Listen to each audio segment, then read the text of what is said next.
आपने कभी किसी 100 साल पुराने पेड़ को देखा है? ना बोले ना चले, फिर भी समय को हराता है। जो हम भूल जाते हैं वो याद दिलाता है, जो हमें खो रहा है वो जोड़ता है। कहते हैं बुद्ध को ज्ञान एक पीपल के नीचे मिला। क्या आज भी कोई ऐसा वृक्ष है जो हमें जीवन का ज्ञान दे सके? गौतम बुद्ध का जन्म 1 साल वृक्ष के नीचे हुआ। ज्ञान मिला बोधि वृक्ष की छांव में, और महापरिनिर्वाण 2 साल वृक्षों के बीच। यह संयोग नहीं है, यह प्रकृति का संकेत है। शांति भीतर नहीं, वृक्षों में छुपी है। बुद्ध ने खुद कहा था, ध्यान में जाओ, मौन में जाओ, प्रकृति में जाओ। जब वो उपदेश देते थे तो जंगलों में, जब वो ध्यान करते थे तो वृक्षों की छांव में। क्यों? क्योंकि वृक्ष शोर नहीं करते, और शांति वहीं मिलती है जहां शोर नहीं होता। बुद्ध ने कहा था, जिस प्रकार एक दीपक अंधकार मिटाता है, वैसे ही वृक्ष जीवन के ताप को शांत करते हैं। आज के वैज्ञानिक क्या कहते हैं?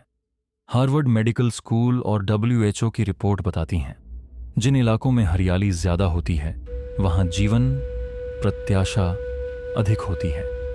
पेड़ हानिकारक गैसें सोखते हैं, दिल और फेफड़ों के रोगों को रोकते हैं, मानसिक तनाव 30% तक घटा देते हैं, और बच्चों के बौद्धिक विकास को तेज करते हैं। यानी एक पेड़ एक प्राकृतिक डॉक्टर। जैसे बुद्ध कहते थे, बाहरी औषधियां शरीर को ठीक करती हैं, लेकिन प्रकृति आत्मा को ठीक करती है। पेड़ ना बोलते हैं, ना पढ़ाते हैं, पर सबसे महान गुरु वही होते हैं।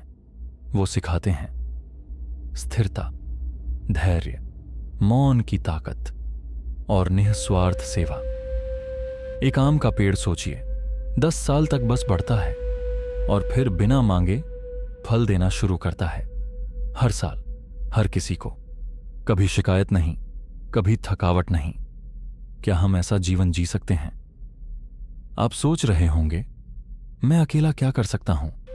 पर बुद्ध ने कहा था, एक बूंद से भी समुद्र बनता है। जब आप एक बीज मिट्टी में डालते हैं तो आप सिर्फ पेड़ नहीं उगाते, आप भविष्य उगाते हैं। एक वृक्ष जो आने वाली पीढ़ियों की सांस बनेगा, एक छाया जो किसी अनजान यात्री को राहत देगी, एक धड़कन जो धरती को जीवित रखेगी, और ये कर्म मौन पुण्य बनकर लौटेगा। शायद आपको न लगे, पर किसी और की जिंदगी बचा देगा। अब सोचिए, आपके बच्चे 10 साल बाद किस हवा में सांस लेंगे? क्या हम उन्हें गाड़ियों की आवाज देंगे या पत्तों की सरसराहट? पेड़ सिर्फ आज नहीं बचाते, वो कल को भी जीवन देते हैं। अगर हर बच्चा एक पेड़ लगाए तो भारत में 100 करोड़ से ज्यादा पेड़ होंगे अगले दशक में।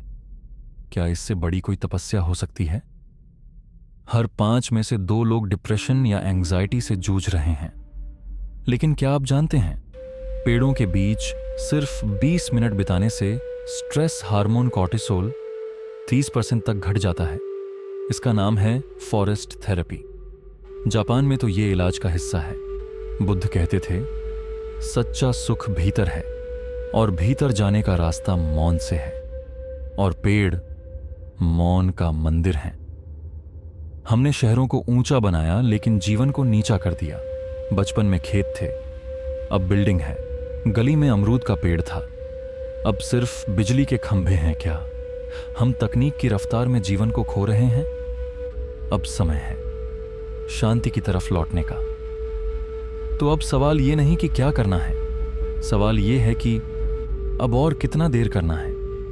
आपके एक पौधे से एक चिड़िया को घर मिलेगा, एक बीमार को ऑक्सीजन, एक बच्चे को जीवन। आज एक बीज लगाइए, कल वो वृक्ष बनेगा, परसों वही वृक्ष आपके नाम से जाना जाएगा। बुद्ध ने मौन में ज्ञान पाया। हम आज शोर में खो रहे हैं, तो एक बार फिर किसी पेड़ के नीचे बैठिए, सांस लीजिए, आंखें बंद कीजिए और खुद से पूछिए, क्या मैं सिर्फ जी रहा हूं या सच में जीवन पा रहा हूं? जवाब आएगा। पेड़ की सरसराहट में, हवा की गंध में और उस मौन में जहां बुद्ध आज भी ध्यान करते हैं।